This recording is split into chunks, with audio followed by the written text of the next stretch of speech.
Good evening. This is a Solid Waste Committee regular meeting. It is Monday, January 30th, 2023, 4:05 p.m.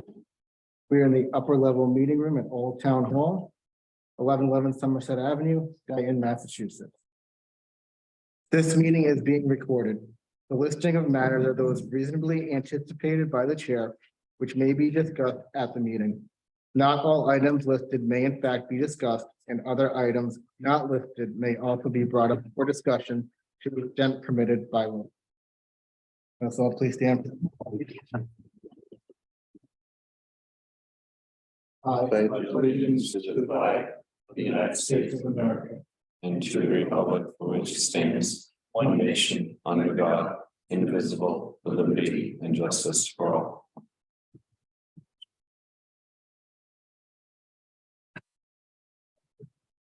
We're going to start this meeting off with new business, and under new business, we have reviews, discuss, act, presentation by Robert Perry and Todd Filling on the transfer station intake, volumes, revenues, and estimated expenses 2020 to present. You want to start with what you did? Yeah, Todd gave me all the receipt slips at the transfer station starting in 2020. And what I did was based upon, each category of item that was brought in. I broke it down, each slips, and arranged them by the number of items per month. And then for those 3 years.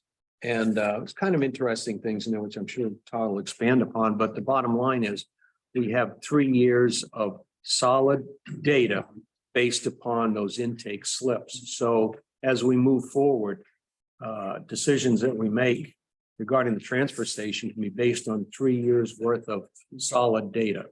So that's my pitch. Okay, yeah, he really did a lot of the work here. So I basically just kind of compiled it, so I don't want to steal anybody's thunder. Yeah, you're looking at, we averaged it out for fall and spring because we have to report to the state calendar year and we report fiscal year for the town. So it was easy for me to break it into fall and spring. It also encompasses the bulky week, which is coming around now. In bulky week, we presented it as a percentage in a pie chart of the total year, which is somewhere around 20%, which is an awful lot for that one particular week.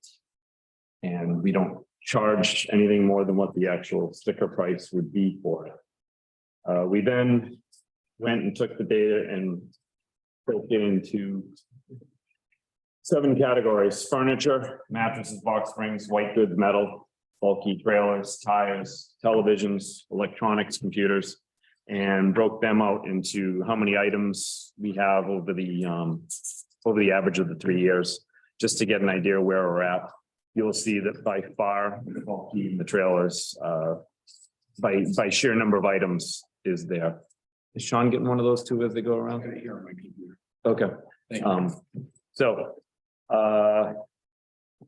that's that. I guess I got more, but we'll pause there and see if anybody has any questions on what you're looking at so far. Not questions, but the mattresses are more than I thought they would be.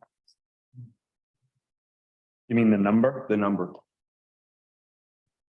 It was interesting, by the way, that most of the mattresses, or I don't want to put a percentage on, I'm just going to say that most of the mattresses came in October, mid-September to mid-November timeframe, and sort of begged the question of that, are there mattress sales then, but that's when the majority of them came in. That's what Dayton Rehoboth does, a mattress sale, right? It's a fundraiser at the high school. Right. Ah, okay. And In fact, we know that in the past, and we need to nip that in the bud. They should be offering the returns going to them. Yeah. So if they don't offer the return, I don't think they should have it. right. Do we know the condition? I'm sorry. No, go ahead. Do we know the condition of breakdown yet? No. Oh, The like with mattress. how many rejected? Yes. What do we get in there now, like Yeah, that was 50-ish? mattresses. And we Yeah, rejected right. like 3 or 4? Rejects. Yeah. Including the ones that we, like what me and you did, like that, would you want to include that too? Well, because Peter took some, but So probably 10 altogether, maybe 10 to 12, maybe, including the ones that we did. maybe, but some of the ones that we rejected, they may take when they show up. Okay, So it's hard for us to guess, but I'd say 10 out of 100, maybe. But it's speculation at this point, because we they haven't showed up to tell us what's bad or good. right. Once they, which it should be soon, that they'll be coming for pickup. And then we'll have a better idea. Okay, thank you. How much did we charge for mattresses in 2021 and 22? $15, But we increased the price just recently? December 1st. Okay. That was the other reason why it's broken out in spring and fall, because that made it much easier for, oh, yeah. Because it was halfway through the year effectively when the price changed, so it was just easier to keep it out that way. So, yes, Mattress crib is down as a 0. we weren't separating them, we weren't counting them up until now. This only is to the end of 2022. Okay. So next year we will have crib mattresses as a separate item starting now, It's just a sponge vinyl, it's not a mattress, so. pretty much, yeah. So, and you'll see things on there like propane tanks. We used to take them and now we don't. So that line is zeroed out. The trailers, you'll see that zeroes out because now we went to a single axle and a double axle compared to the 8-foot trailers and televisions, the tabletop and the console. They're zero. And you'll see as we move forward, I assumed they were all tabletop because that's the cheaper one for estimates of moving forward, but it's all speculation until we start having we sort the data differently on the intake.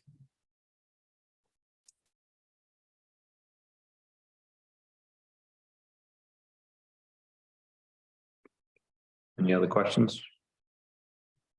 For refrigerator, we're including like mini fridges, correct?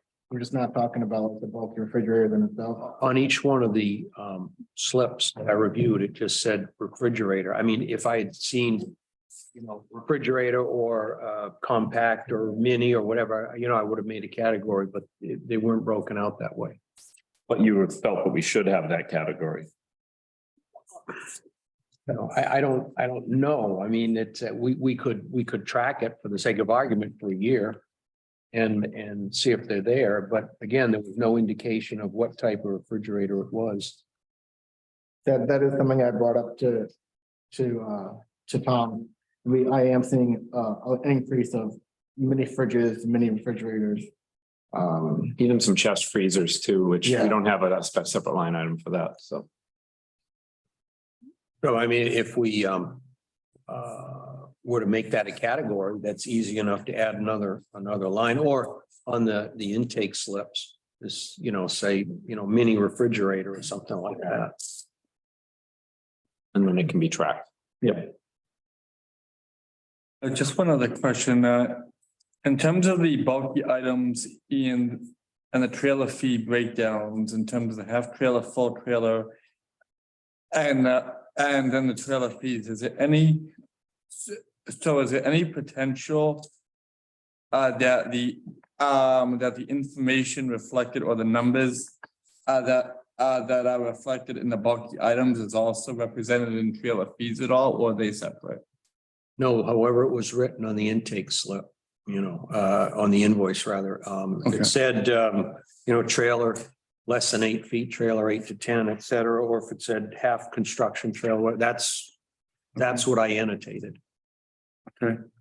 So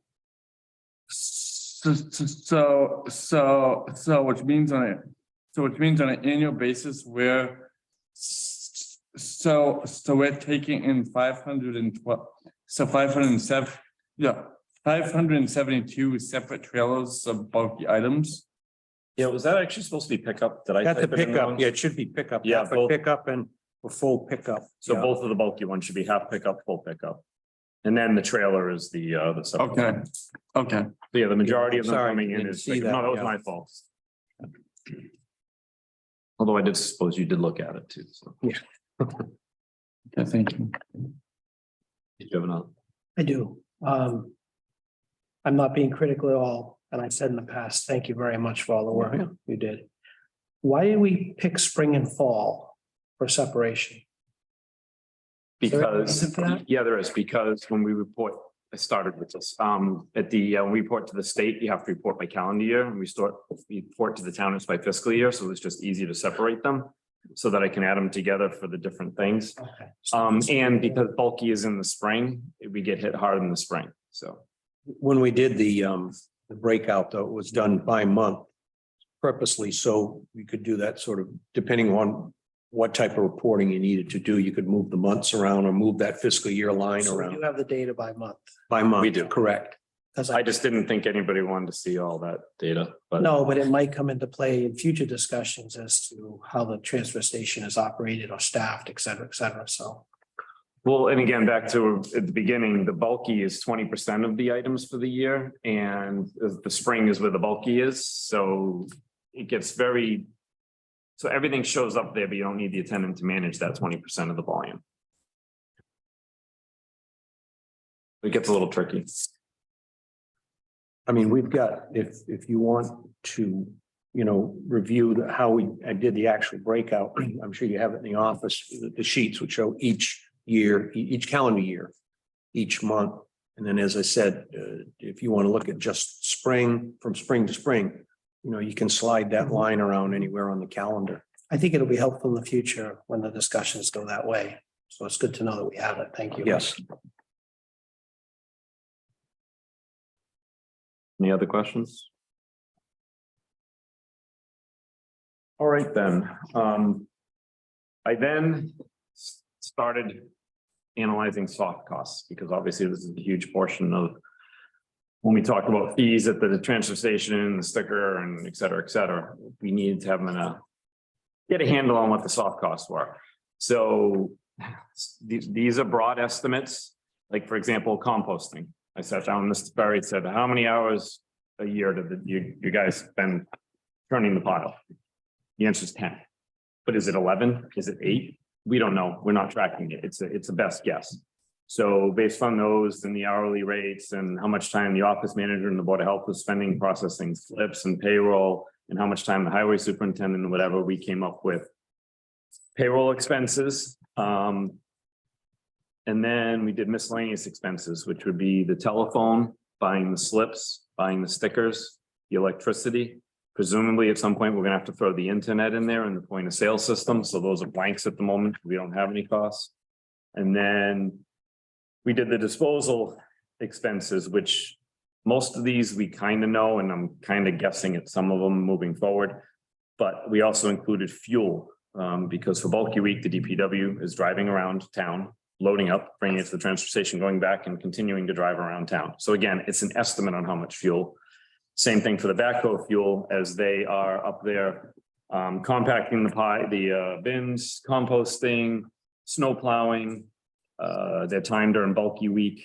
It's kind of broken out. And now, again, these are rough numbers, because we do not have hard numbers, and I may be missing something else that somebody can say, hey, you forgot to include painting in there. And that's fine. We can add in anything we want. But basically what it comes down to is there's approximately $16,000 worth of soft costs that haven't been accounted for the transfer station. This past year, or sorry, the next year, 15,000 this year or something, somewhere along those lines. So it's kind of important, kind of plays in, especially if we continue the discussion of the whole revolving fund or enterprise fund. We need to know what our costs are, but we need to know how to charge them, which is why we need to know the number of items, which we now kind of have. So we're going in the right direction. And the soft costs that doesn't include what's going to go away, because we're going to go to the credit card. Correct. That's not in there. If there's a service charge, I think that's what it's called. Yeah, that would have to show up in here too. Actually, I was half listening. I'm sorry. I was reading the data. Did you mention credit card fees? Not so much the fees, but just having that new system. Okay. Some of the tracking Right, of okay. slips will go away. Right.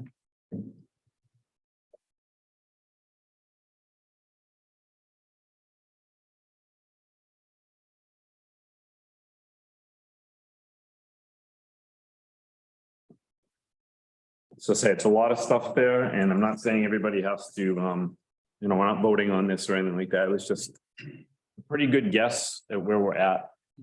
And we fall a little short. I was more than I thought it was gonna be. I think Sean had, when he did one of his way back, he said something about, I think it's gonna be whatever percentage. It was more than we all thought, but once we ran through it, it's like, oh yeah, it is fairly significant.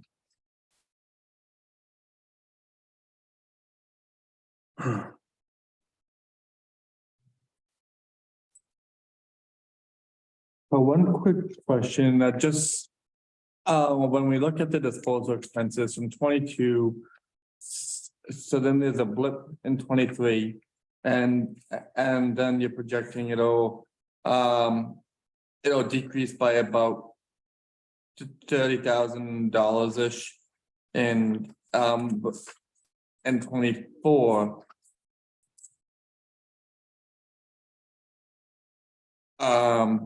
And you can see part of the offset.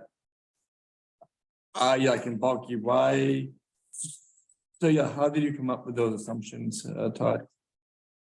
You're talking fiscal year 23 now? Yeah, like 23 to 24. Well, let's start at 22. So from 22 to 23, there was no mattresses. So mattresses is 7,500 of that was unaccounted for. The bulky cost, the top line went from $110 a ton to $140 a ton. We had a household hazardous waste day, which was $19,000 that we have a special line item for, but that only covered 12,000 of it or something like that. And then the equipment rental, which Tom can get into more, is the tub grinder, which we don't get every year. And that's that. But other than those, so now you fast forward to this year. Right now, we're not expected to have a household hazardous waste day in 24 unless we decide we want to, but I left it off right now because I have no idea what the cost would be. If you have them every year, the price is less than if you have it every 3 years because everybody saves up all their stuff to bring. The equipment rental, I'm hoping we don't need a tub grinder this year. And mattresses, obviously, we kind of have a better idea because we now know it's 360 mattresses a year that we take in. So we can better estimate that. The bulky cost right now dropped back down to $110 a ton. Oh, it went down to 100. Now it's back up to 110. So I'm guessing. Okay. So if you back out those two non-reoccurring costs, you get closer to around 86,000.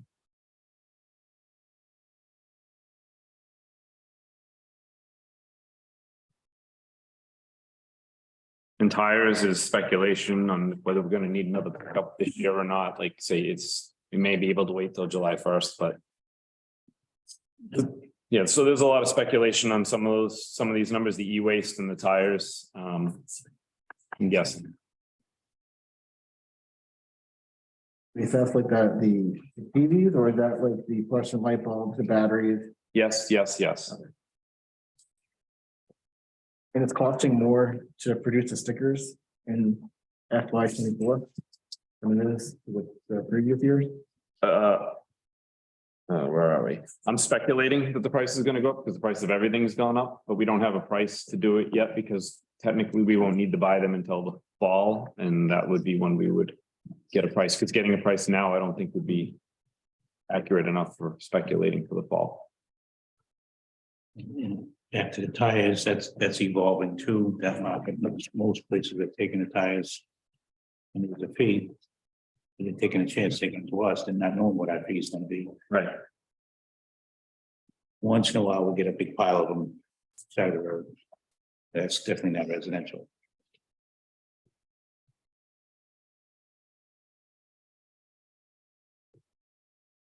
Anybody else?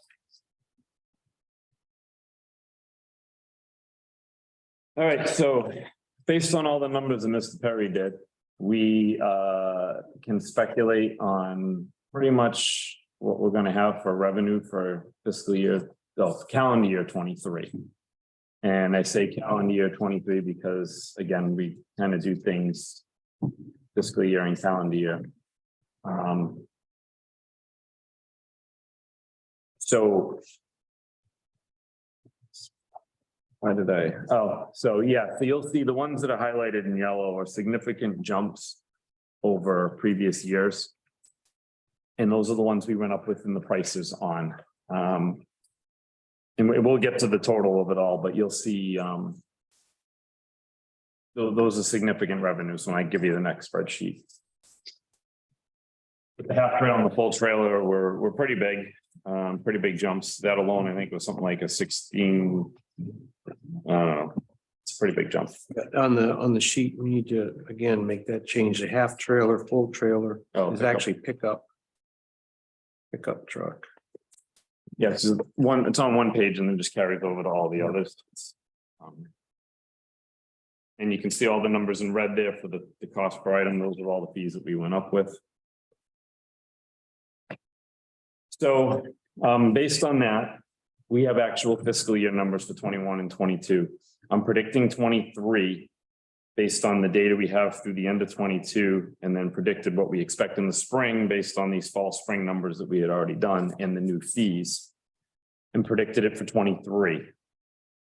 I've then gone and predicted it for fiscal year 24 because I know we're in for budgeting for 24. So you'll see for 23, because it was only half the year, it didn't hit us.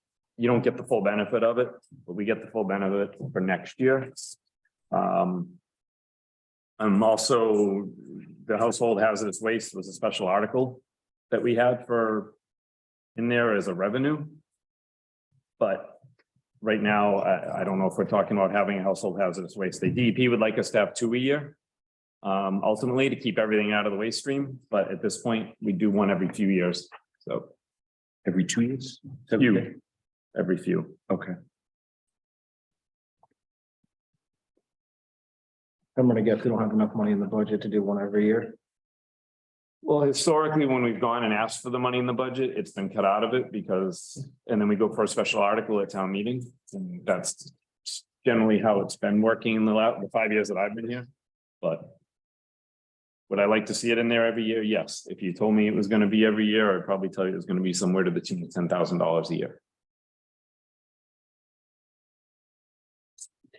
John, I'm curious, with these new fees, the increased fees, has there been any pushback by using the transfer station? You know, I mean, other than, that kind of thing, but has there been any pushback? No, not at all.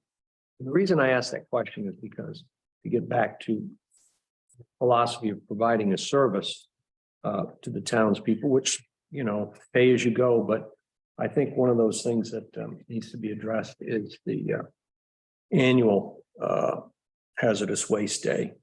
Because again, I think it's a service. We could put a fee on it. That's why I asked the question, is there a pushback on this? Because quite frankly, I think people wouldn't mind paying a reasonable amount of money to dispose of hazardous waste, because as Tom just said, another pile of tires on the side of the road. Well, I know those aren't hazardous waste, but the point being, if you can't get rid of the hazardous waste and you don't want it in your basement and you don't have a service to go to, it's going somewhere.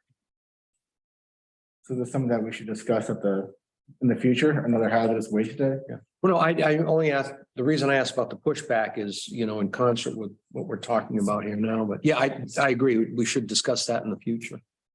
Same thing with the bulky week. Yeah.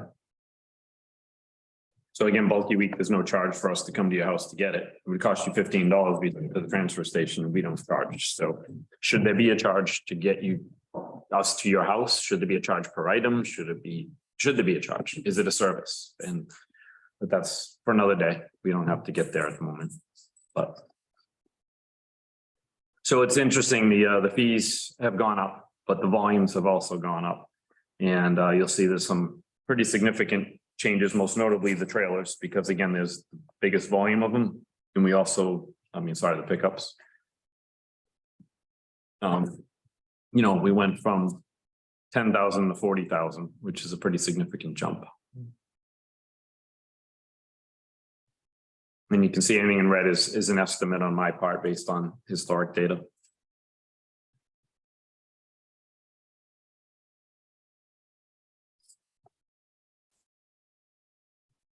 Any other questions?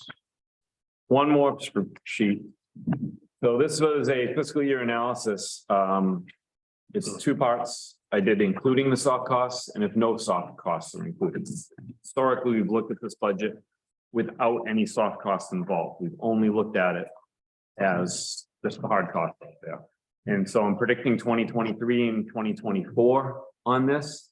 You'll see that the cost changes that we ran with the fees don't really hit us this year for our net, but next year we would have fiscal year 24, we would see a positive without the soft cost included. So do I still think there's more fees that need to be adjusted? Probably.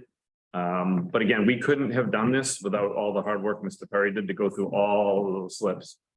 Because I wouldn't be able to put this data together without that information. Thank you, Mr. Perry. All part of the service to the town. No, I'm looking for, I would, you know what? This is a great little town yeah, and everybody should do something for it besides take from it. So this is my little piece of doing something for the town. All right, Bob. you still can't have a free sticker. Oh, well. So it's a lot of data. What you were looking at for the data is the boiled down summaries. Not all the raw data, which goes on for page after page after page, but. If anybody wants to see any of the data, we can get it to you. So a lot of this data I work on for the VTRAC, which is our annual reporting.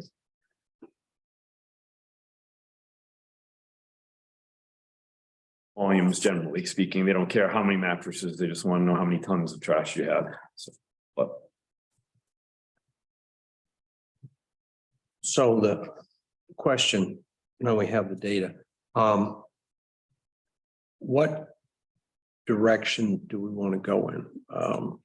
And just so I'm clear in my own mind, do we want to set the costs to set the fees, excuse me, and the revenue intake based upon what is left at the transfer station to match the costs of operating the transfer station? In other words, it's a zero-sum game when you look at the numbers on the positive and the negative side. Okay, that's right, is I thought that that was where the we answer. want to go? But I mean, we talked about the enterprise fund or the revenue account. right. Should household houses waste they play into that? Maybe not, because it's not there, and maybe it should.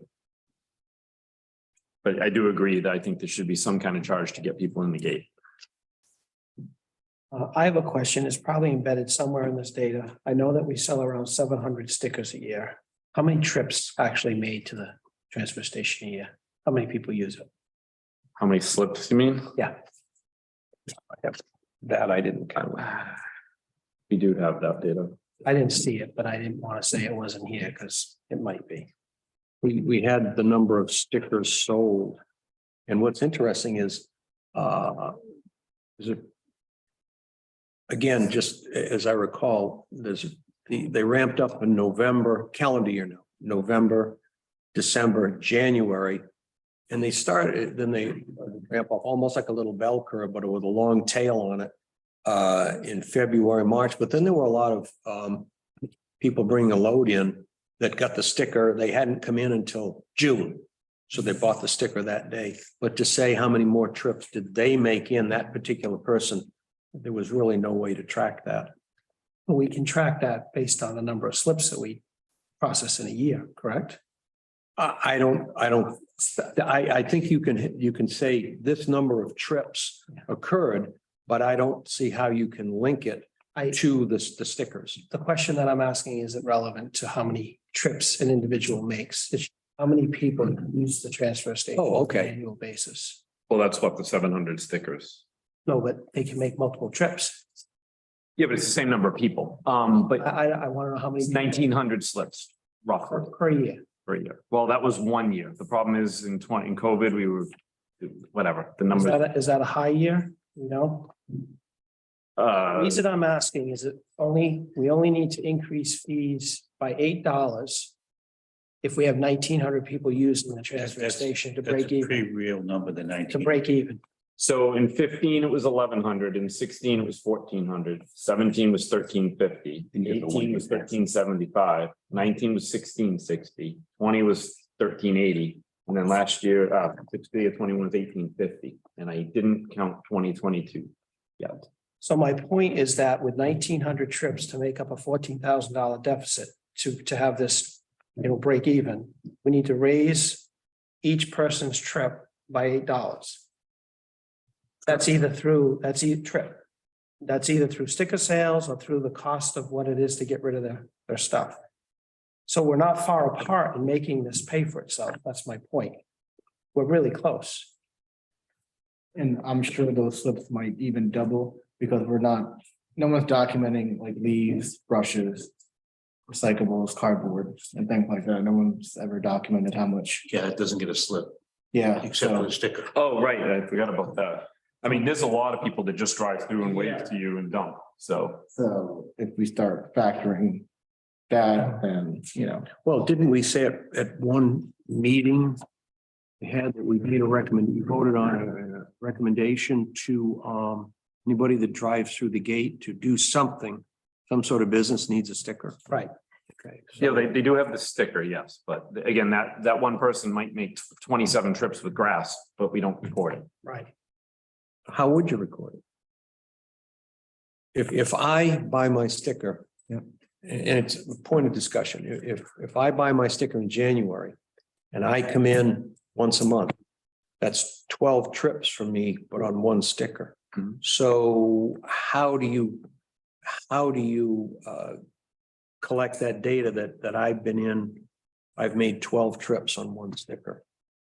I mean, in theory, you could write up a slip that said you get rid of a half a pickup of grass. Well, I at think- zero charge. I think to write up a slip for no monetary value is a waste of time and energy, but with a POS, that would be mute because it would be just a keystroke to get you through the door. And then that would capture why you're there. Well, and you'd want to quantify the volume too, I would think, as long as you're Right. putting it in, so. it's either that or we charge for leaves, brushes. Well, if you got to make up a deficit of 14K, then we have to get creative. I don't want to deter people, but I think we should, my opinion is we should operate at least a neutral or slightly positive. Well, and this doesn't include any of the other costs, like replacing a roof or putting paint or buying signs or any of that kind of stuff. This is just, This doesn't put any money in the savings account for capital improvements. What was we had a discussion that talked about, it was Berkeley charged $40 for a sticker. Is that Mhm. correct? but if I buy it before May 1st, I get like $10 off. Okay, so following that logic, do we know what Taunton charges or Rehoboth or the reason I say that is if we were to try to make up that deficit with the stickers, let's say based upon your $8 figure, we were to say we're going from $15 to $25. And then the marketing becomes, this is, by the way, we're still well below the median of those towns that border on the municipalities that border upon Dayton. Because here again, we don't want the pushback, we just tell people we're below the median. We need to make up this cost and it's still a good deal. Well, if you use that example, and the sticker sales will get you halfway through the deficit. So then you need to still make up 7 or 8K with your costs. Right, I thought you said the increase it by $8 would. Overall, Across 1,900 Overall. slips. Right. 1,900 Oh, slow. I'm sorry. 700. Yeah, got it. Everybody bears the burden, not just the sticker Right. purchases, everyone.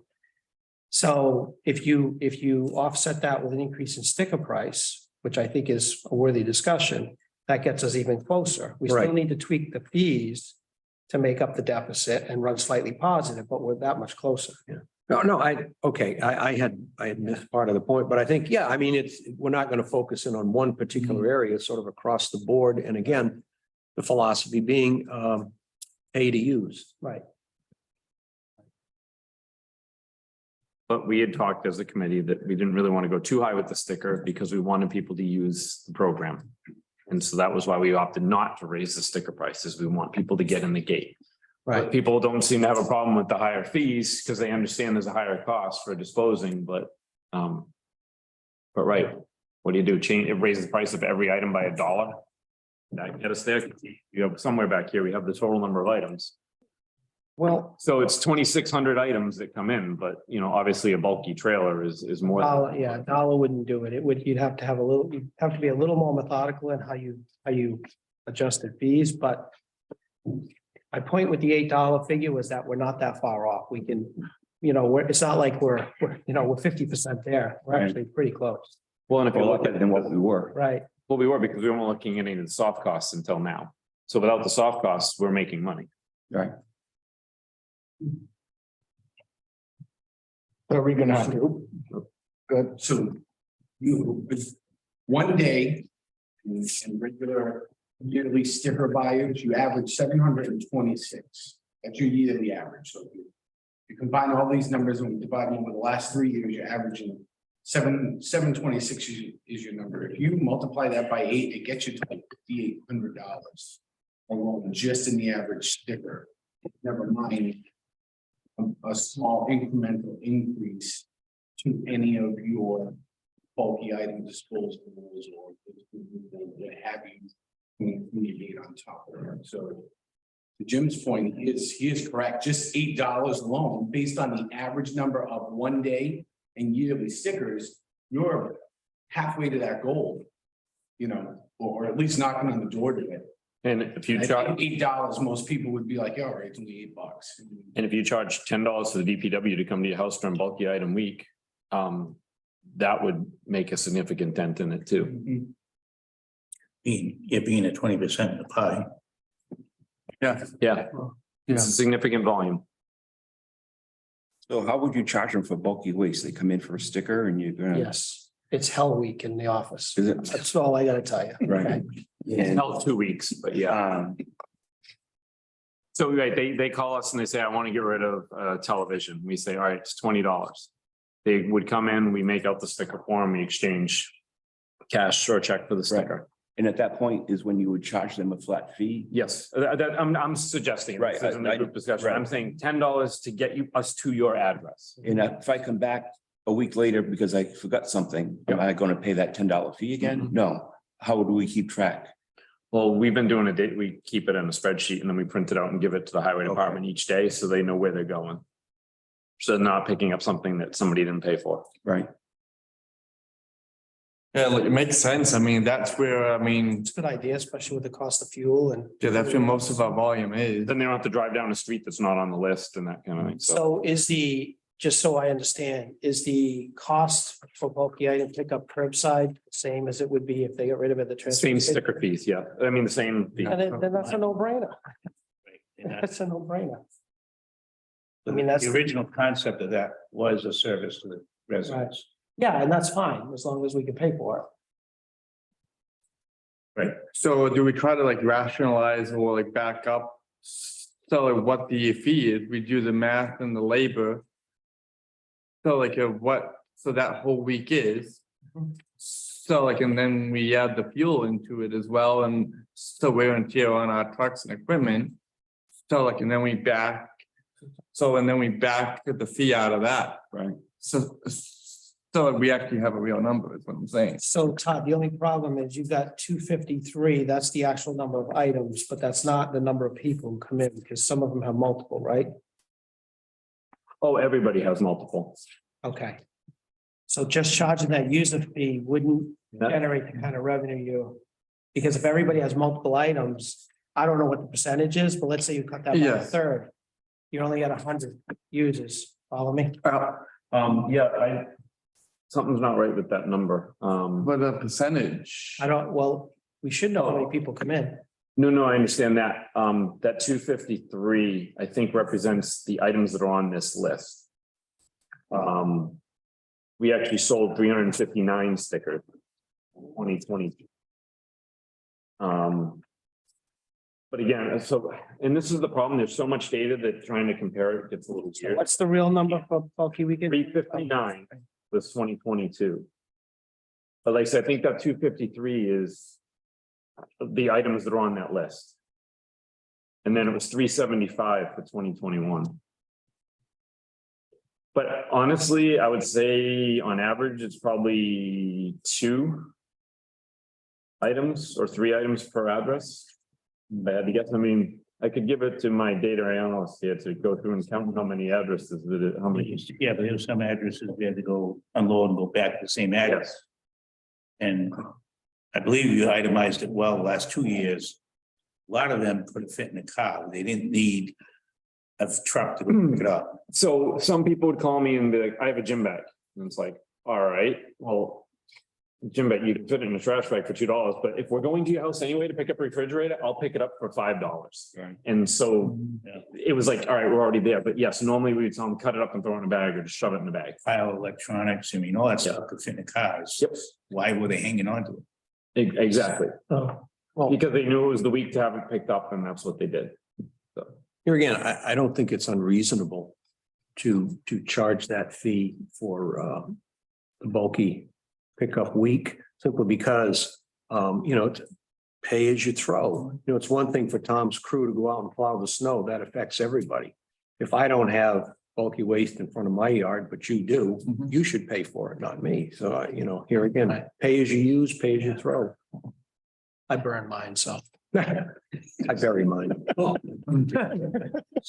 So, So that bulk, I wouldn't match, I'm not, I don't think we're gonna set that number tonight. It's for future No. discussions. I wouldn't match the dump sticker. I think it should be more like a $20 stop. right, And then per item. yeah. So I think for future discussions, we just need a little more data. Because I think the answer to this, just in my humble opine, is across the three spectrums, the bulky item week, the sticker, and the price per item is gonna get us to where we need to be, so that we're slightly positive.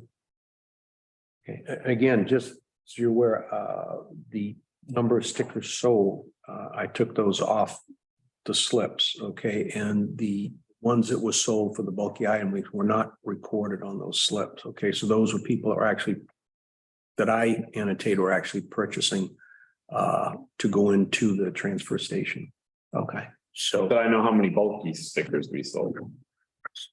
I don't know how to say this. Right. So when we revisit bulky item pickup. I mean, the conception of the idea was a service to the town, and it was from when the Board of Health and Board of Selectmen were combined. That's when it started. Mhm. So that's what I'm getting at, is politics may come into play when this board changes it. We're making a recommendation. So does the philosophy of that need to be revisited by the selectmen before we go further? I think if it were a cash grab or taxation without representation, that's one thing. But we're actually just trying to cover the costs that are generated from the people. This is who why use we're the service. here to look at Right. these things. So, I mean, I can't speak for the selectmen, but if we come up with a plan that actually pays for what it's doing, Right. I don't see how there wouldn't be I buy-in. mean, I think one of our goals when we first started was either to be break even Right. or again, slightly positive. Right, right. Well, and if you take the numbers and you take what we had on this chart, the payroll one, and we know what it costs the bulky week for the DPW workers and for the office manager and the health agent, and then you go ahead to the page with the fuel, we can figure out it's $10 million and divide that by the 359 stickers and go, hey, we need to raise each Right. $5 per sticker or whatever it may be. But we have numbers now that we can look at it. Right. I didn't get that far on the analysis, obviously. No, that's fine. That's for us as a group to do, if that's the direction we're gonna go. Right, you should change our recommendation as this committee. Just wondering if we wanted the selectmen's input first on a directive. I would say so. So but the week usually happens at the end of May. Usually somewhere in February or so, we'll actually figure out a date so we can get it advertised. When do you start selling stickers? Middle of May. So we need to have this to come back from the BOS before May. So I think maybe at our next meeting, having a number that we could still quote unquote back into that. So it could represent what an additional bulky waste week fee may be, so we have a general number. So like we don't go to the Board of Health or to the selectmen with just so it open-ended, like we can like really define what we're talking about in the definition. Yeah, so I mean, if we were able to make a recommendation to the BOH by April, then it could reciprocate back to the Board of Health. Right. With a recommendation. Yeah. Okay, And bulky doesn't have to be picked up. Same time every year, we should write that day, it can be later in the calendar year. You can do it quarterly if you want. I mean, there's no stopping it. Well, one of the end of the cities, they'll do it like monthly or quarterly or Right. whatever. but- One of the things that concerns me is putting it out there that we're making a profit Yeah, but right now we're losing money. right now, but if we adjust the fees to, I can understand meeting it so that we're not losing any money, but if we start to show that there's a positive income, we're making money off the residents. So. But it's gonna go back into usually the stuff that needs to be done at the transfer station, right? Like Yeah. errors and stuff, it's not. Right, we haven't. So yeah, one of the things we are building is like falling down as well, because we've never had a retained way of actually paying for that. So like if we have a very limited retained revenue there, then we have an income source. So like when we have, so when we have half a shed falling down like we do right now. Yeah, like we have an ability to pay for it, that's actually funded by, so yeah, the people who have. So yeah, not who have actually caused the thing to fall down, but have Right. utilized services there. Right, but it should be built in, Yes, to the rates. right, you're talking about capital improvements right, or repairs? Yeah, like that, like are funded through the fees that we collect here, because really they're all. So like, so yeah, like one thing is affecting the other, but on the other hand. So we want to really like define it accurately, so if we. So like if we end in a positive, that's not viewed as a bad thing, it's viewed as that we. So actually have a funding source to deal with things we never have. should there be a line item in there? And Possibly in the budget, Right, yeah. yeah, like that's actually like funded by the retained revenue. right, Yes, yeah. That's a good idea. I'd rather see it that way Yep, than to, I agree completely. Yeah, like it shows how it's. right, Yep. Progress. absolutely, And again, I think, I'm a real advocate of education and public knowledge, and I think BOH and your board should, just a little snippet of an announcement, just say, by the way, we're looking this. Our intent is to match revenues with costs. right, Sometimes it's going to be a little above, sometimes it's going to be a little below. When it's above, it will come back to us in the budget as free cash. So we're not out there to make money. Our intent is to do this. And again, there's the people out there, well, so you're making money. Well, okay, we were in the plus side by 1,000 this year. You're not losing it. It's going back into the town. But again, every opportunity, our intent is we are looking at this. We have hard data and just tell people, this is where we're going. I can already see people, departments or tight neighborhoods making a big pile of one address. Oh, yeah, no, absolutely. We already had that with people coming in to pay for their neighbor and stuff and just buy multiple stickers, so yeah. Same thing on household hazardous waste day. If you're gonna charge per vehicle, you're gonna take all your neighbor's stuff and make one Right. trip. So you both ride together and you'll get rid of it all. yep. But, I mean, how often does that happen? Yeah. Maybe more than I'm thinking, but if you need to save $10, then there's a bigger issue. Yeah. Here again, the hazardous waste is now taken care of by the professionals. So Right. even if you and I drive in one pickup truck, that hazardous waste is no longer in the town. It's Sure. somewhere else. Right, Which was the ultimate goal of the whole. Right. Service. Yep. So it's a lot of information here, huh? well, I think it's great. And again, thank you for putting that time in. It's, Oh, you didn't have the invoice? You didn't get my invoice yet? No, not yet. Okay, I don't. That's out of the building inspector's budget. Okay. Sure. So yeah, I knew there gonna be no votes tonight on necessary, but I think it's good data to have as we move forward with the budget, which is why I asked if this be put ahead of the budget on the agenda.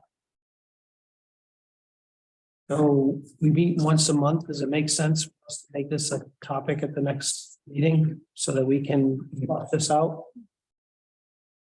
I agree with that.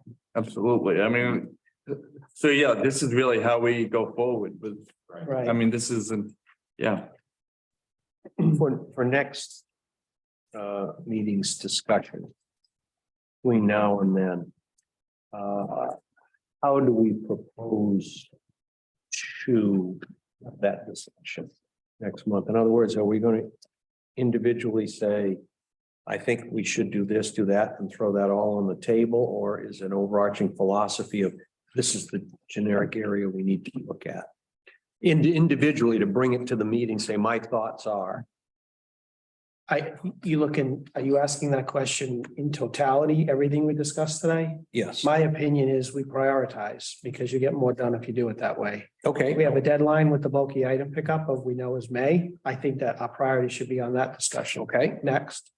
Once we put that off and get that over to BOS, then we can bring the next topic up. That's just my opine. No, I totally Yeah. agree with that. I just want to know, what is the direction Yeah. or what is the number one on the list? Yeah. With the bulk item pickup for next, meeting, we're gonna cover it, like, we're gonna discuss like the prices and everything, the fees, just all in one meeting. For bulky item pickup week, yes. I mean, that will segue into other discussions, but I think our focus should be figuring that out. And then the only thing I would ask is just to make sure that the number that you gave us for the number of bulky item week is accurate. Well, let's say if that number represents the same number as everything on the list at the transfer station. That's why it's a mattress, a television, whatever. But when somebody says I've got a treadmill or a Barbie house or whatever, those items didn't show up on that list. All right, so is there a way we can get that for the next meeting? So, yeah, but it's by sticker number. It's not by volume and I get a dollar amount with it, but I can't quantify it by 12 Barbie houses and one microfiche machine or whatever, you know what I mean? It gets really weird, but I can give you the number of stickers. Can we bring 1 year's worth of sticker sales to the next meeting? Sure, let's do that. Would. In terms of really defining how much a bulky item week is like costing us, like would we be able to, to quantify? So how much is the cost of how much the cost of like labor for so your employees who you have who typically are dedicated to bulk item week. And then what, so how many tankfuls of gasoline as well? So yeah, like we can add that, like in that can be part of the equation as well. There may be, based on what you're saying, that just a simpler way to do it. If you get the number of hours, you can get the people. And then if you keep track of just how many miles they do on those bulky days, the average is about 56 cents a mile. Yeah, For operation. but how It do- may be easier to figure out to take. it. Right, but Yeah. if we have historic data that will help us get this conversation out of the way. No, because if manpower, historically, if manpower is available, I put 2 crews on it to bang it out. Some routes, some days are longer and heavier than others, depending on the sales. So moving forward, we can make solid data by just physically writing down. I think we can figure it out. I'm pretty comfortable. So right now, we have one bulky pickup a year. A year, yes. 1 And- week, yes. 1 week, right. And was there talk of going to?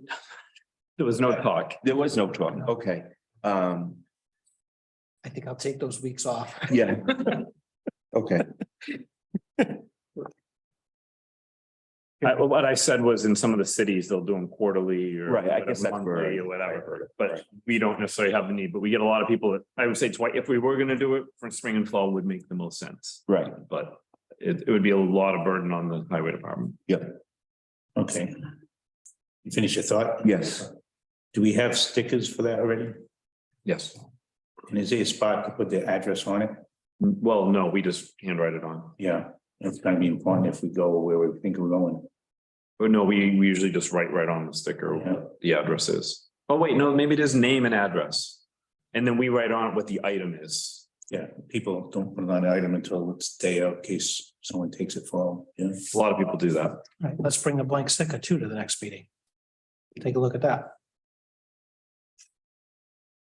Yeah, yes, it's specific, kind of like the transfer station sticker. I'd like the plate number on the sticker. The plate number on Sticker the transfer station sticker. Well, unless it's attached to the vehicle, but yeah. needs to be. So in Berkeley, one of the other options you do is you buy the sticker for $40. And if you want a second sticker at the same address, it's like $10. Mhm. So 2 stickers for 1 address. It's a different way of doing it. But they also have a discounted fee for veterans and seniors and that kind of stuff, but whatever. Now, I'm just, you can go kick more and more and more carried away, but in Berkeley, everybody has to go to the transfer station and get rid of your trash. They have to go. We don't have, you don't have curbs. That's a different animal, like Rehoboth is different too. So if you're being forced to go there, then you kind of need to make some considerations. Chairman Hull? As I heard a discussion in regards to the cost of the highway department. For Space Day. As we go forward with the budget process. Have we determined how much per week it costs to clean the transfer station? Destroy it, remove the brush. Sweeping. Yeah. Yeah, you shared that in the meeting. That's the one with the yellow on the bottom. And will that be fitting into this budget or through the budget of the highway department? Or take the highway department. Currently, it's already on we're already on the clock. Right, we're just figuring the soft costs into the question. This one here shows it. And this was more aimed at, do we raise the price of a VCR? It was what we were targeting when this analysis started. Obviously, it seems to be evolving into a little more than that, but Maybe the prices need to change again sometime. maybe. Well, again, we said when we did what we did in November or whatever it was, that once we had, say, 6 months of data, Right. that we could look at it again. Mr. Perry was able to go through all that data in a month, and then it took me a month to put all this together. So, yeah. Tom, do you, your operation, are you a 32 or a 40-hour work week? The highway garage is 40. 40, okay. Overtime after 8 hours a day or after 40? Oh, okay. Was this just A and B? That was just a, Based upon these numbers here, on the payroll, and I'm looking at, DPW workers and highway superintendents, just based upon those estimates, I mean, that's 8 weeks of work, that's 16% of the year, so it's pretty significant. you add up all the hours you guys are spending at the transfer And station. that's just at the transfer station. Okay, that came out to about 316 hours a year. The bulk is not all day though. No, this is just transfer station numbers. No, he's adding up It's all not the bulk, hours for it's the just whole the year bulk. and saying that's the equivalent of a body. It's the equivalent of it's, well, 8 weeks. 8 of your 40-hour weeks. So that's significant.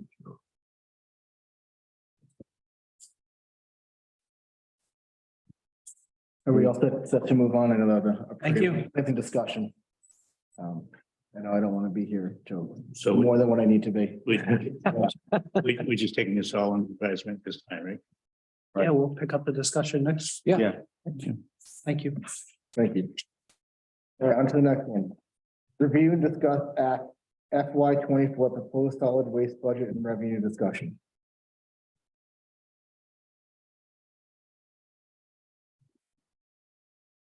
I don't know if you can do one without the other. The Board of Health, I think, met out about last week to discuss the solid waste budget, right? Mhm. At our gym, you sent some information out in advance, I believe. I did, yes. So at the last Board of Health meeting, we didn't have the contract with us. The obviously solid waste curbside collection is contractual with Borges Trucking. So I believe most of us might have a copy of it now. Not that this is a board discussion and deliberation, but this is relevant to the topic, so. So I didn't know if you wanted to start to flush out what are our static costs with the budget and what are our costs that fluctuate based on market conditions. I thought that might be a relevant discussion here, because it also affects the transfer station. This contract also covers part of the refuse that's disposed of at the transfer station. Do we have a printout of that? The contract? No, no, the data. Is that little email front? I only have one that I printed. I don't have the data sheet. But what data sheet are you talking about? That we're currently discussing. The budget? Yes. No, I didn't print enough for everybody, no.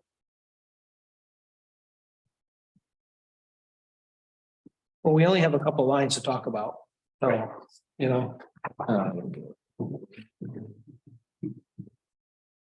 So the top three lines, the curbside trash and recycling collection, those are gonna be staying the same. Top three lines. Oh, I looked at it, right? Oh, we're talking about the On the contract. contract itself. So yeah, like I think Jim is here, like looking at 433, like with regards to the expenses. I think he was gonna hit on these. Oh, Yeah, like as they're in here too. Actually, I brought. Right, so for myself included, for those of us who don't understand Borges' contract, we're going in, for the purposes of this discussion, we're going into year 2 of the contract, which has a static amount of $427,900. That's $427,900. There's an asterisk that says transportation to CMAS Zero Waste Solutions and New Bedford Waste Services is included. So as I understand that, this is for all curbside pickup and includes the transportation to dispose of said refuse. It does not, however, include the cost of the refuse disposal. Correct. Okay. So in the past, and this is more of a question than a comment, was that $427,900 split up into 2 lines in the budget? Is that how it worked? Yes. Rubbish collection and recycling collection? How was the split determined? Or just send us a different split. We had to get it out of them and I don't have it with. Yeah, they're all readily available. And So- it's because they go to 2 different locations. So he tells us based on how much he's hauling, what the split is? Okay, Tonnage. so that's something we need to query Borges for? You might even have the data there. Yeah. You did with Bob there.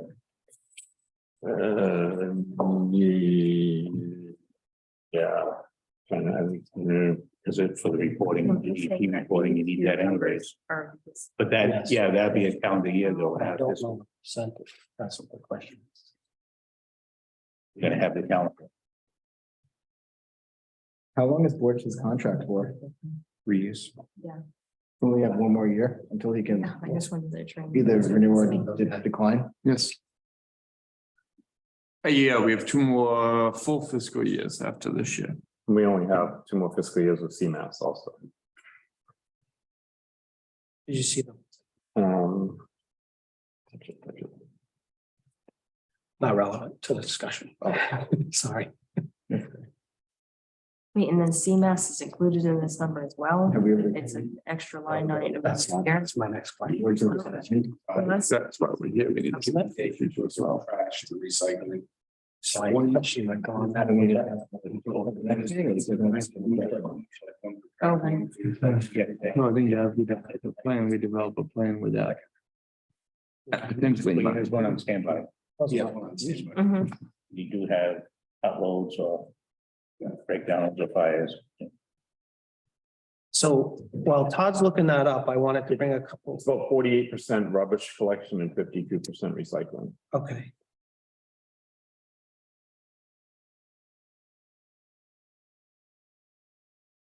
Well, that's enlightening. We're actually recycling more than we throw away.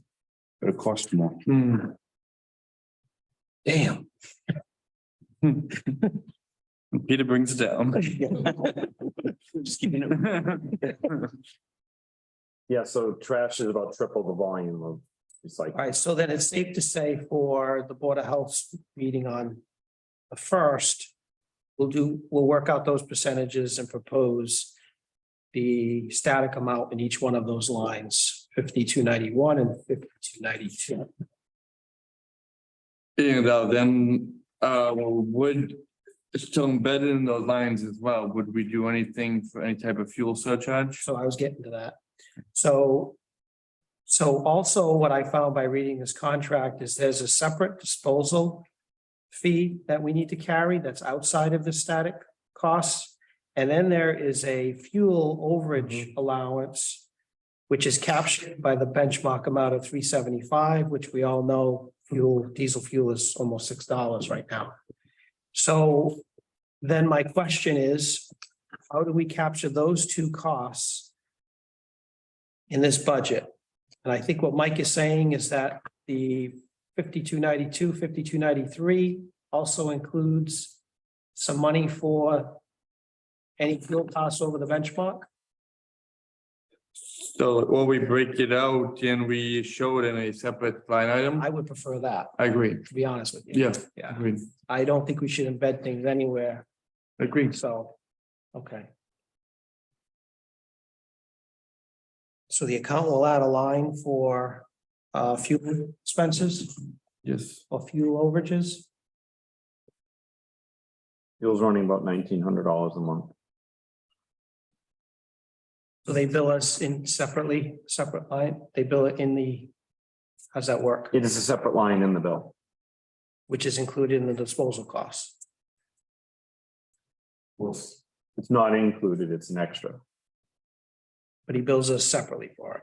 Yes. Okay, But, And that's- but we split it half and half into the trash and recycling. because those costs are embedded. But if we take it out for FY 24, they'll be paid out of that separate line. Yes. Okay, I like that. I super duper like that. No, the previous accountant didn't, so. And you said it's 1,900 a month Average. average.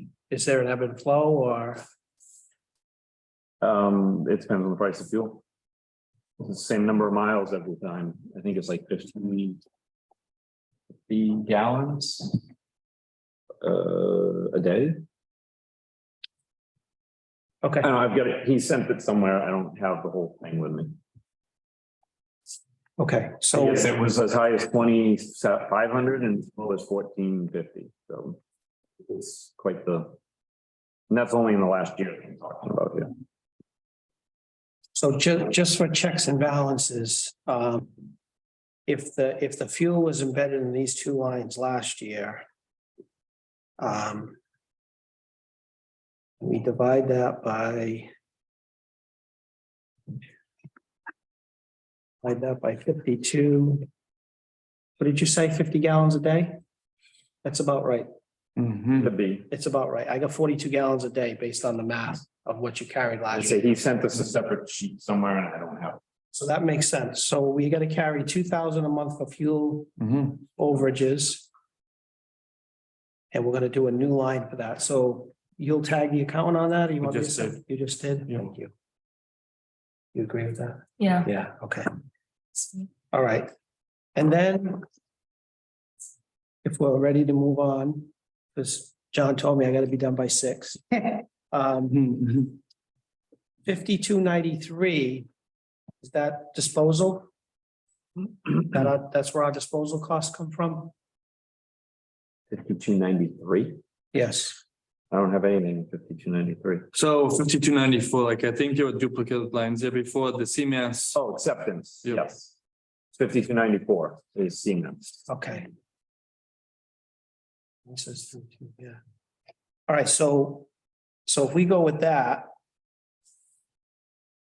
Can you give us a little background of how you came up with the FY 23 amount? Yeah, CMAS is 7884 right now, and they can by contract go up as much as 3%. So I always take 7884 times a 3% increase. To that, or you know, the current rate, and then add 3%, that's the highest they can go, and then I carry. However many tons based on our average, and I think we're somewhere around 1,800 tons right now is the average. Per Yeah, 1,800 tons per year, okay. So one more time on those figures, contract amount. 1,800 times 7884 times 1.03.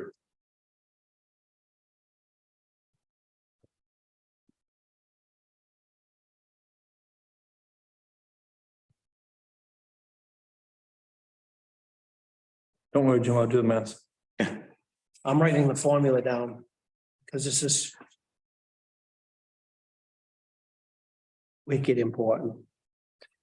146, 169. 36. Which is. About $3,500 cheaper than FY 23. So if we go with that methodology. Now. I just want to understand, because I'm a simple guy, that quote you gave us 7884, is that for rubbish? That's only trash, yeah. Okay, so what's the recycling cost? Pick a number, anywhere between $100 and $140 a ton. It's What's gone the up and most- down in the What's the last most we paid? 140. Okay, so if we use 140. What is the tonnage? 730. And that's been consistent for the past few Oh, hell years? no. This goes up every year. Okay, I was getting excited. so, In 2018, it was 630 and it's now 730. So it just keeps going up. and the year before that, is this? But it's always the same basic number of houses. Like I know how much per house hasn't changed. So we're just making more trash though? We're not setting the trash amount, What did I tell you for a trash amount? 1,800? Yeah, so I'm predicting 1765 for this year. So that's why I figure if you want to carry less, you can go less, but I always carry And more. what was historic tonnage? I know COVID, it went way up. Well, again, it was 1,500 in 2018 and it's now 1,770 in fiscal year 22. Okay, But it's the same amount per house every year. So you add houses, you're not adding trash per house, you're adding houses. right, so we haven't had many more houses, so we So, should right. stay close to the 730 or? I could predict it probably within 10 tons, but it's not worth it because all it takes is some kind of hurricane and people clear out their houses or whatever, and next thing you know, there's more than. So Mike, you didn't do the math yet, so I'll do I it. know I got excited on the 146 and calling it a day, but obviously that wasn't true. So 140 times 730, which is the high end, is $102,200. Now, what line is that? Because I don't see that anywhere. Unless I'm missing it. That was Where one of is the that? same thing. Where are those costs carried? What line are we asking about? I'm sorry. I'm asking about recycling costs. Landfill recycler. Oh, Why are we calling it landfill recycling if it's curbside? You can ask Miss Louise. So 5303 should not have gone to the highway department. Did you get that? Yeah, Remember, so this is. that is actually on curbside. What's this? Is this curbside?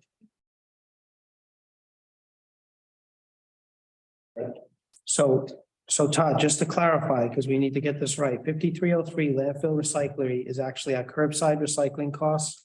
which our new 102,200 number is gonna go, right? I believe so. Which is about in line with what you said, because we had 97.5 in there. Okay. What is 5302 landfill trash bulky? What is that? That would be the roll-offs. I just want to hear from. Well, she's got it down as transfer. Yeah, no, yeah. It's right here. That one is the one we need to put back.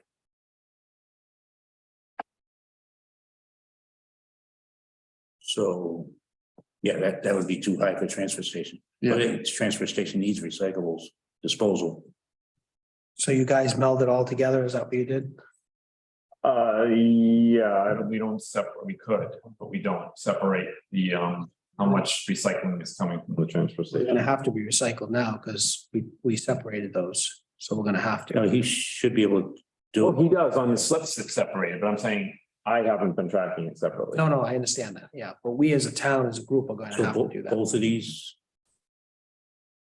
No, both of these are gonna stay under the 435. No, Did you get that? that one is coming back out. It's going back. Curb sign. Yeah. And did you see that's roll off? Yes, so Okay. that's transfer station. Okay, so this one's gonna come back to us though, right? Right. See the smoke? Just, it's, the numbers are all rolling through my brain, so the 248,000. Essentially together between rubbish and recycling is in addition to that $428,000 contract. Yes, Just for clarity purposes, Yes. correct? And that's actually So pretty we're talking important to know. like that's $600 and almost $60,000. We're not even including fuel yet because there's the fuel overage, Right. correct? right. Okay, I just want to make sure I have it all straight and, because I know we had talked about maybe trying to message out where, taxes are going and transfer station fees, so I'll kind of keep it clear in my head. Mhm. Okay, That's why we need to figure out what our long-term solutions are to solid Yeah. waste. It's not sustainable. No.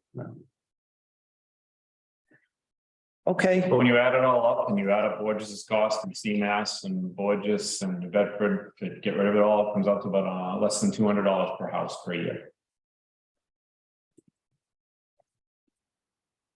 Not counting the transfer stations. Jim, would you be able to just restate the curbside recyclery? 5303. Yes, At $140 a ton, which is the highest we paid at Yep. 730 tons is 102,200. thank you. Welcome.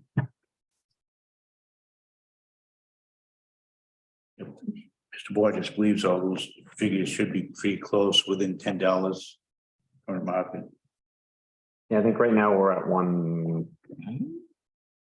Just keep in mind. Like CMAS runs on electric also. And their electric bill went up 43% from Eversource. National Grid on like the recyclables, their electric bill went up 61%. We haven't felt the ripple down effect yet. Well, we can't because we're in a locked contract, so it's like the 3% every year, but I fully expect when 2025 comes, where we're paying $78 a ton, new towns going in and now paying $98 a With ton. what I just said affects the contract because it's per market rate. Well, wait a minute. It's a great point, but you said something that needs clarification. 3% is on rubbish only. Recycling is all over the place. Right, that's all, we have no contract, that literally jumps around monthly, Okay. it's not more So often. recycling could be affected by those costs. Yes, But he doesn't expect this contract period to fluctuate much more than $10 a ton. $10 a ton.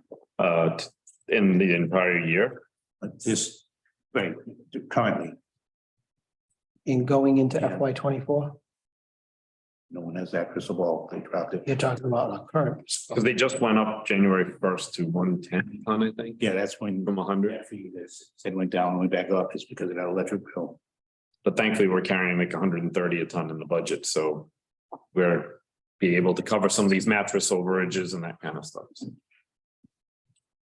Okay, so that all makes sense. Right, you don't have no actual numbers to increase it. Zero base, you gotta do what you actually know. Yeah, but that quantifies where we need to be. So we're right where we need to be and we can explain it. To the, well, You can to the Board of Selectmen. Yeah. That would go well. Absolutely.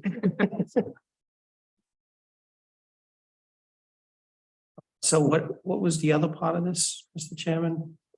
That was, as far as the, revenue discussion, that was it. The next one would have been. Oh, So yeah, just on like this, on the solid waste budget. Jim, you had like trash bag also blank, is that unresolved or? no, we were waiting for more data at the next meeting for trash bags. Okay. So, Yeah, anything that I left blank on the ones, right, Mhm. was stuff that we were gonna discuss further at the next meeting. Yeah. So, okay. And then as part of, just so the committee knows, as part of FY 24 budget planning, we've already based on the vote of the selectmen and the Board of Health. Probably 2-3 weeks ago now, like we've already separated out like the transfer station responsibilities and like in that budget from the solid waste budget as well. So Tom's been working on that budget too. I like on the transfer station budget, I mean. Do you have an update on that, Tom? Yeah, you guys should put the 303 out, which is. Yes. So the 5302. It's gotta get separated. I know billing wise it gets separated, but is it?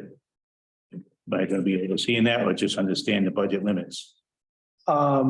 as I understand it, based on what our discussion tonight, your 5302 is yours, So the transfer station bulky. right? I think 5303 was the only one that was commingled that I'm aware of, unless I'm wrong, but.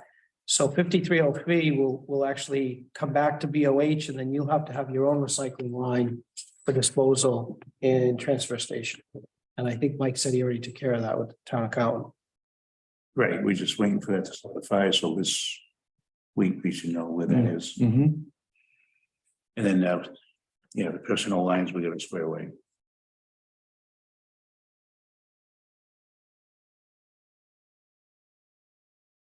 So just to complicate things a little more. Okay, if we're separating solid waste and transfer station, I know this contract's already been executed. Yep. But there are costs in this static number to haul the roll-offs from the transfer station to the disposal site.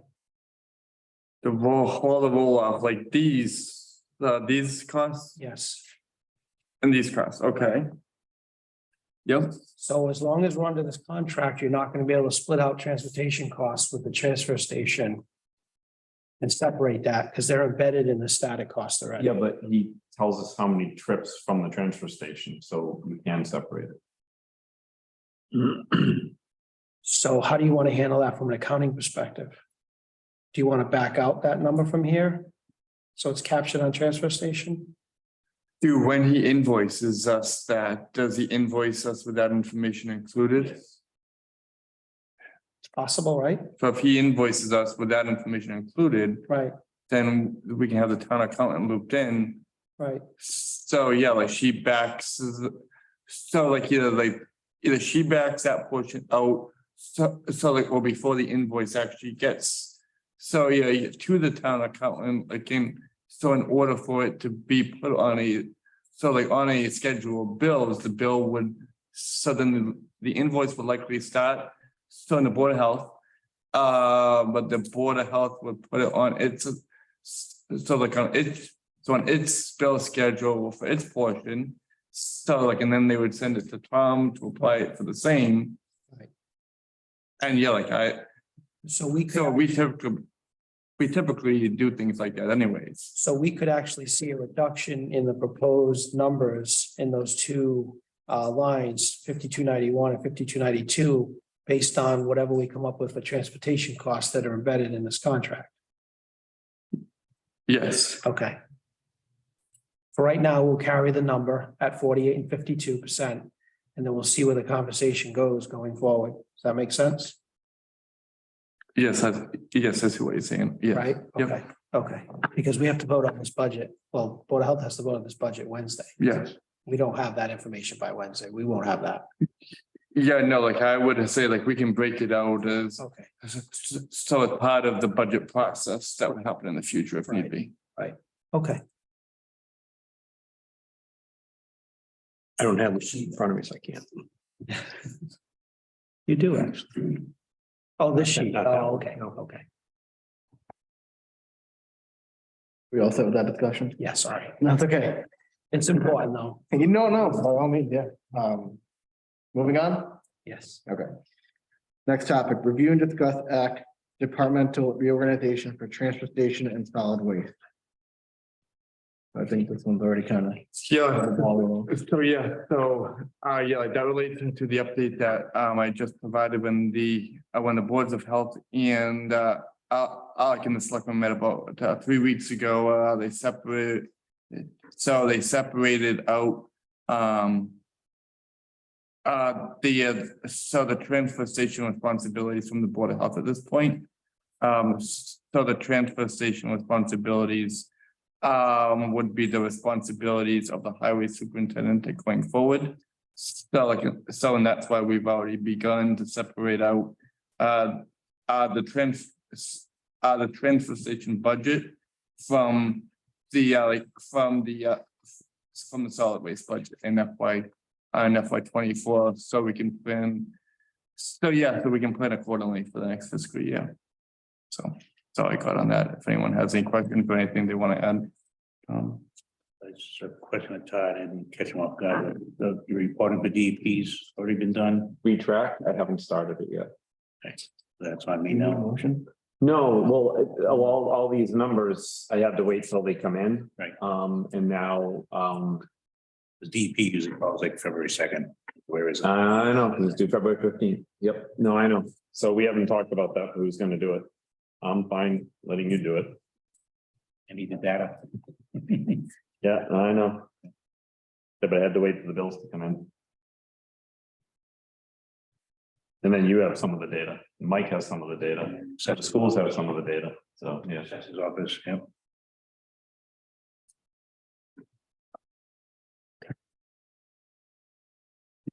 I'm just like thinking, but like the conversation we can have it offline. Yeah. Whoever has a vested interest in getting that information to Tommy. Yeah, we can do that offline and handle it and make sure we have a process moving forward.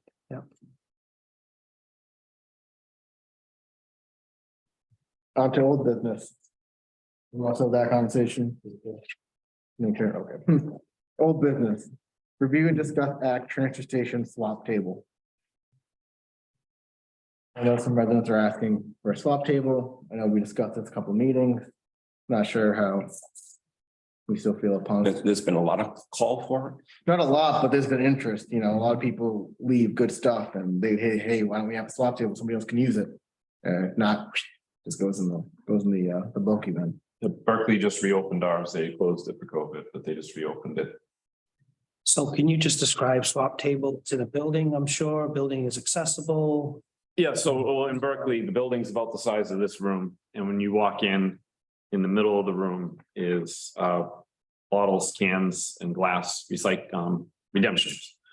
That each month a different nonprofit takes them and turns them in. On the left side is a compactor for the cardboard. And the right side is a compactor for the plastic. They also do paint and oil inside this building.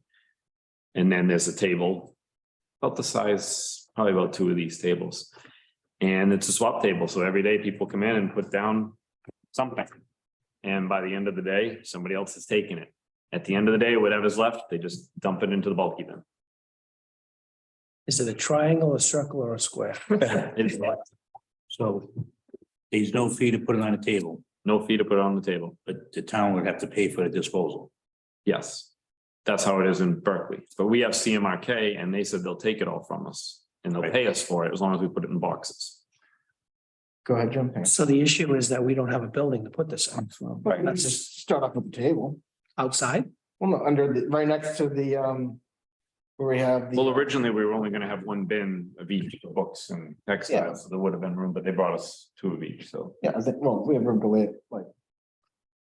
I don't know. Right next to But it. that was part of that $20,000 we wanted for the building. That would have put the attendant in there and the swap shed and collect whatever, other stuff, light bulbs, batteries, et cetera.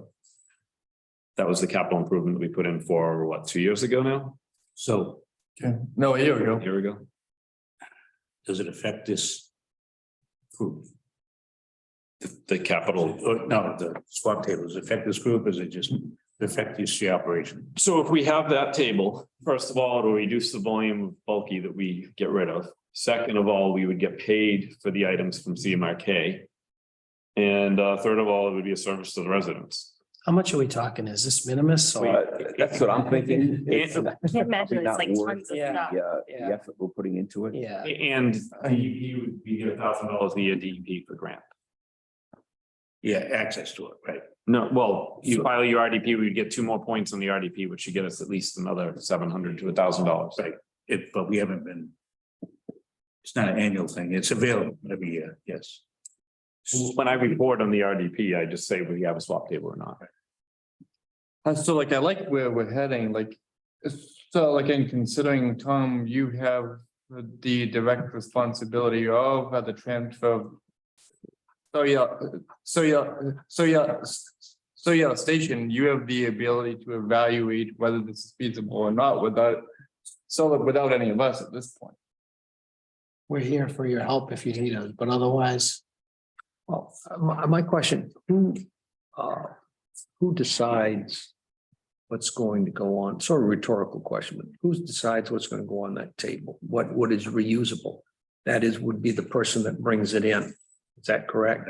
So in other words, it's up to the individual that is going to discard most of what's in the back of that pickup, if you will, to put those 2 or 3 objects which that person thinks is reusable, and then throw the rest away, and then somebody else has to come in and say, I can use that. Right. Basically. Pick it up. So, yeah, exactly. So I mean, here again, I don't have a good feel for how this would work. And as Mr. Mullen pointed out, is it something that is worth the attention? I mean, taking it out, taking the volume and the weight out of the waste stream is terrific, but I just don't have a feel for it because it's all, individual opinion. Jack, Right. Well, I know me, if I think I can use something, I'm not putting in the back of my pickup to take up to the transfer station. And this, even if we don't change it now, we can always revisit another time. Right. Yeah, And I just how think do you get that's, that? How do you start it? How do you get that information out there? I mean, it takes how many people to say, oh, we have a swap table? I don't know. It just seems, It wouldn't if you take want much. to, my opinion is if you want to do it, that's great. But I don't know if it's worth the effort. I mean, way back when, a lot of years ago, I remember people said we would go to the quote unquote, the dump. Right. And we'd go in with a load and go out with one. Right. Because, hey, but I just don't have a feel for how that would Yeah. work now, particularly when everything's going into dumpsters and, or roll-offs, excuse me. And I really think we should push that back on the calendar. Because I don't see, I think there are more low-hanging fruit. Yeah, We can- plus someone might come in with just to donate that. Technically, they should be getting a sticker. Right. everybody who comes on property should get a sticker. The only thing I'll say while we're talking about it is whatever you choose to do, if you do decide to use one, make sure it's accessible. It can't be hidden, there can't be barriers to get to it. Make sure it's accessible. Yeah, you'd have to be able to drive your vehicle in and Oh, wow. drop it off and then drive your vehicle in to pick it up. Well, I think you mean to get out and walk into a shed. That shed is gonna be Well, accessible. good, yeah, good point. Now, if it's Back to your public point. space, it needs to be accessible. Yeah. Okay. But I just think we can push that back on the calendar. Kill that one. Okay. Yeah. We go down. Yeah. Review and discuss act cardboard intake and form. I know at the last previous meeting, I think board just charges $100 a ton. $40 a ton. Oh, $40, my mistake. I may have said 100, but it's Oh. $40. He says roughly 4 times a year is moving that roll up, that's high. 6. 6 times he's emptying it. So he's emptying the 40-yard can, Well, it's 30-yard it's can, Probably 30, yeah. 30-yard can, 6 times, For what time period? and that's 1 year. 1 year, okay. And what's the average tipping fee per Tipping fee, $40, I think. $40 a ton. a ton? How many tons are in the can? It varies. It varies. And on whatever it rained the day before you picked it up. It's not covered yet. It's 18 tons a year, That we can fix pretty but I pretty couldn't tell you what the quickly. average. We're working on that now, yeah. Yeah, that's what like the cover is gonna go to. Yes. Okay, that makes sense. So we're doing 18 tons a year, which accounts for some wet cardboard, right? Well, that's probably all wet cardboard, but yeah. I mean, So there's- we're paying less than $1,000 a year to get rid of cardboard. Okay, Okay. No, because the 6 loads at 225 a piece is over $1,400 right there alone.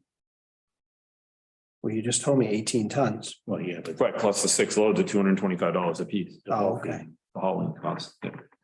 Some of those fees that are embedded in the static amount. Right. Okay, Oh, so once we have like a roll off where they are like covered though, we're gonna be able to get much more of an idea of what a full load not wet still really is, and we can base the trend off of that though, which will be a whole different type of trend, am I right? I mean, there's an instant cost reduction. You're gonna have a one-time cost for building something to keep the moisture out, which immediately translates into we're not paying to haul water, haul rain, haul snow. and it's been raining every other day, so But now if there's a lid on it, are they gonna be able to smash it? And if they're not, you're gonna have a lot more than 6 loads. Well, Yes, we'd be able to crush it. So maybe also we can take note, part of our education component is encourage the curbside pickup on the cardboard, so you avoid that $225 fee each time you haul it. so that's recycling. That's what cardboard is, yes. Okay, We have people that but wait a do minute. nothing else but go over the But transfer. wait a minute, if it's, hold on a minute, it's mixed with our recycling, we're paying $100 to $140 a ton versus 40. So I don't know if that's a good thing to do. Yeah, the cardboard, the co-mingle is the 140. But he's not separating cardboard curbside. No, No, he's gonna put that in with recycling, which is gonna get disposed of at Increased fee. $100 to $140. And if it's wet, Right, so I would say, well, and you can go a step further and at the transfer station, you can separate glass and paper and plastic and everything. You can get higher prices when you dispose of it than single stream. If you want to go that far, that's but down the road. yeah, we're not. Your sale would grab all this. It would. What kind of cover are you building? So there's two models out there. One big cover goes up with springs and a linkage assist.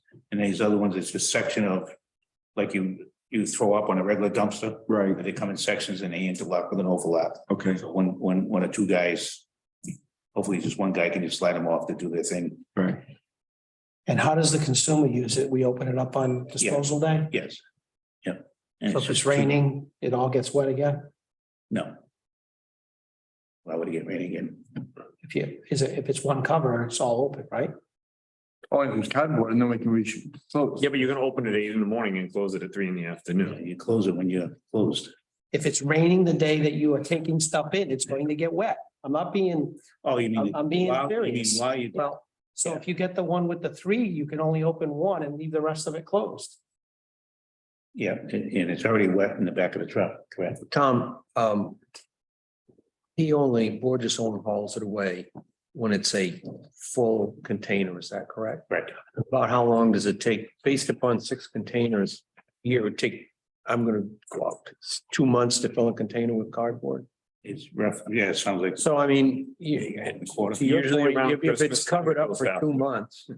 And you've got 8 days where could be open and it could be raining. I mean, I don't, It's you know, meaningless. the numbers are, yeah, I wouldn't get overly No, excited you about that. should be able, the smaller section I'm leaning toward, you should be able to lift it to dispose of. Yeah. and then put it We'll back have down. it propped So I up. mean, Yeah. I would rather take the chance, you will, on a rainy day, happening 8 days out of 2 months.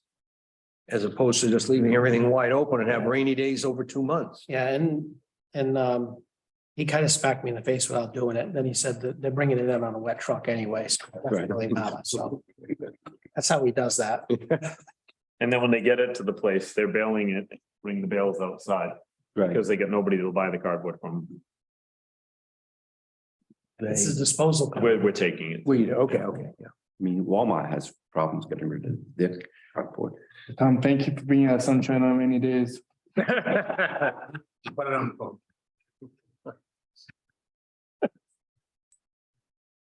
Okay.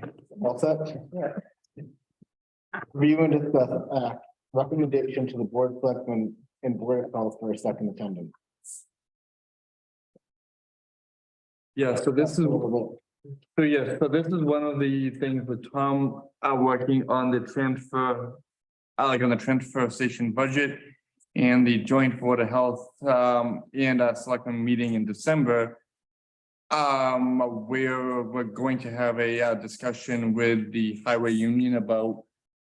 Oh, you know, what kind of scheduling changes they might be amenable to.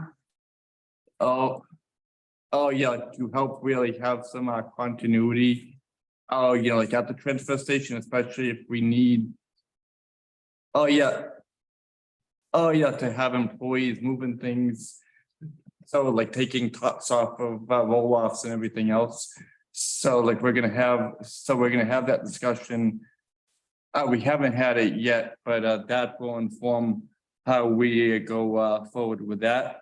And with the joint board of health and selecting, we set a target date of having an answer on that for mid-March. So like by the time we get so yeah, busy at the transfer station, we'll be ready to go on that. So do we have a job description yet? We have an existing job description that like includes that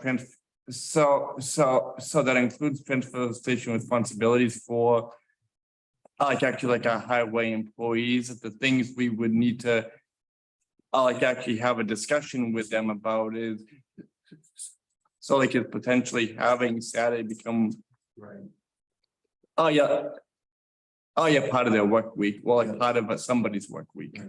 So Are you offering to the DPW? Okay, if the DPW doesn't want it, like I think it's Saturday schedule, then are we opening up to the public at that point, or? I think like in my view, like it's so like it would be too premature to to talk about whether that option would exist at this point. Then do you think we need an on-call attendant? Or I think that's just a hypothetical at this point. Well, is it too early to ballpark, Tom and John, the amount of work or the number of hours, if there was an additional employee that came out of DPW? Is there a way to ballpark number of hours that would be required of that employee in addition to the hours that the DPW now spends up at the transfer station? You're talking to Saturdays, what, 8 to Yeah, 3? I mean- Is that what you're asking? Yeah, well, where I'm going with this is, it's staffing. A lot of times we need some more staffing here. But it doesn't earn a whole person. This staffing here doesn't earn a whole person, but within your operation, does this segment, transfer station, other segments that you have within your department suddenly earn those pieces? Earn another employee, not that I want to burden the taxpayers, but at the same time, you don't want to pay overtime or whatever. So my question is, in addition to, and I worked it out, about 8 weeks that the DPW spends there now, supporting transfer, you're going to be adding additional hours. Would that be the Saturday and the Tuesday? How much of a Wednesday. manpower slot or person power slot is that? Versus are there other needs within the DPW that might drive another employee? Right, so both on what Mike and John and yourself said, I think it's all needs to be determined very quickly. And my gut tells me it's just a matter of time management at this point, you know, logistics. Okay, no, I mean, you're the expert.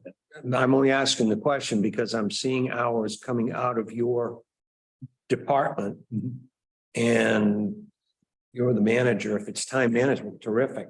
But I think it should at least, you know, from maybe this point forward, looked at to say, you know, really, my best time management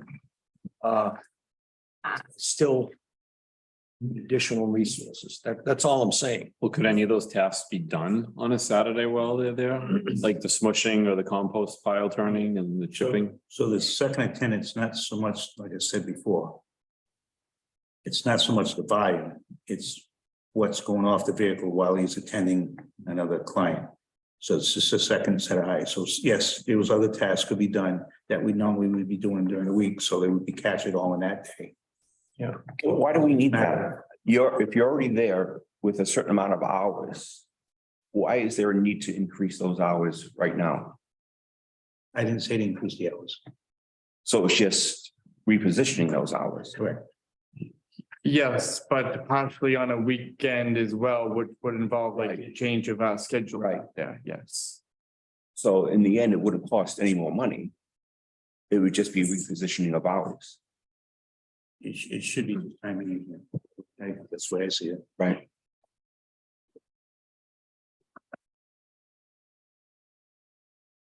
That it's premature. Right. He's got to start the conversation with the union. Is it, Yeah. I'm sorry, is it fair to say that this committee is gonna have to make a recommendation based on the reporting we get from both you and Mr. Ferry? How is that gonna evolve? Yeah. Yes, ideally it would. I mean, these are the things we're looking at operationally, If yes. we're gonna make a recommendation as a body, then I would ask the chair to step down when we do that. Because you're currently an employee at the transfer station, so I don't think you should be part of any discussions or votes taken that could affect that. So it would be this body. That makes sense. It'd be an ethical thing. Because of Not the against- expense that would be incurred. So Not as a voting member, Somebody as a making a consultant. recommendation, right? Right. Yeah, Just wrapping up our discussion, how quick do we need to talk about this second attendant, just like a next meeting, is this like, you know? some of you guys. Yeah, I think in advance of the next meeting, if we have an update on it, we will like add it to the agenda. And if we don't have an update, we won't add it to the agenda for the time being. You could put it on the agenda and then just. Yeah. You know, but I mean, if Yeah, that's fine too. you want to discuss it, it needs to be on the agenda. Yeah, no. And that makes sense. Yeah, moving on, schedule next meeting.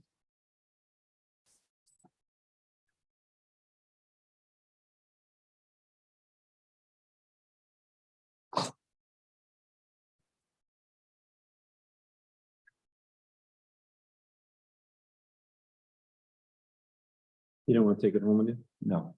I don't want to have nightmares. I fall asleep real easily.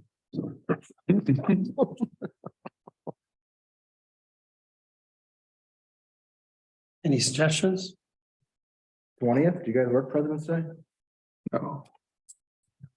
I would actually recommend for staying away from the rest of February.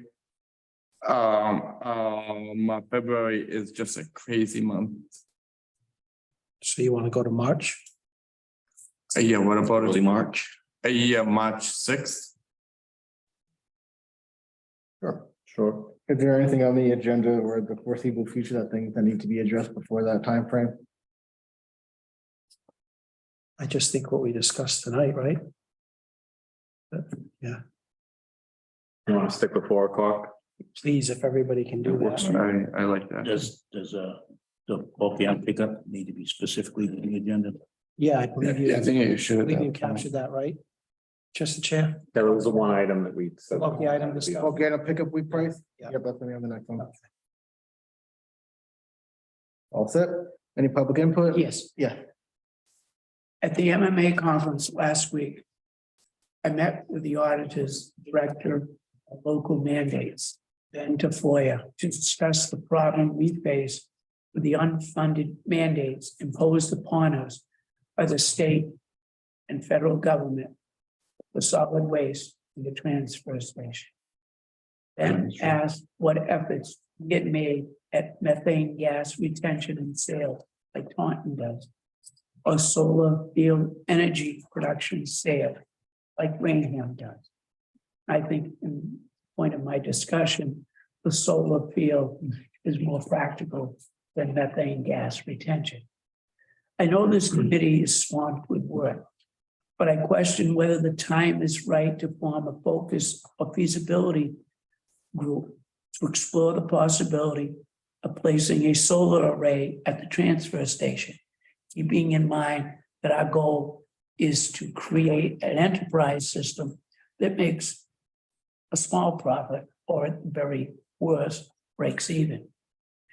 In addition, Auditor Diane DeZoglia joined our discussion when I asked what direction the governor was going in regards to the creation of a grant program to assist communities dealing with these mandates. And the director said neither the Baker nor Healy administration had given this idea any thought.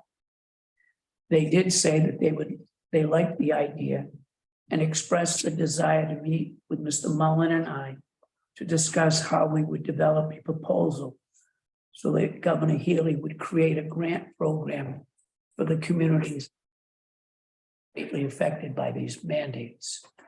The feds have money available in the area of green money, energy savings, cycling. Money's there, it's just a matter of creating a program. So I just wanted to pass that on to you. I know time is short, but maybe at the next meeting, you would have some discussion about possibility of creating a feasibility study to look into it in more detail. I know we've thrown the idea out, but the longer it takes to move on that idea, we're gonna be way down the road. I was part of the last discussions for solar there, so I would have no problem bringing the committee up to speed on to where we were last with that, so that's fine. And now we're talking about solar panels on the cap landfill, right? Yes. Not where, just for clarification, not currently on the ground, On the cap, in the grassy areas. That unless the state has changed their loading requirements, that could be a problem. We'll get into all that next time. Okay. Yeah. I'm well aware of that. Oh, yes, I am.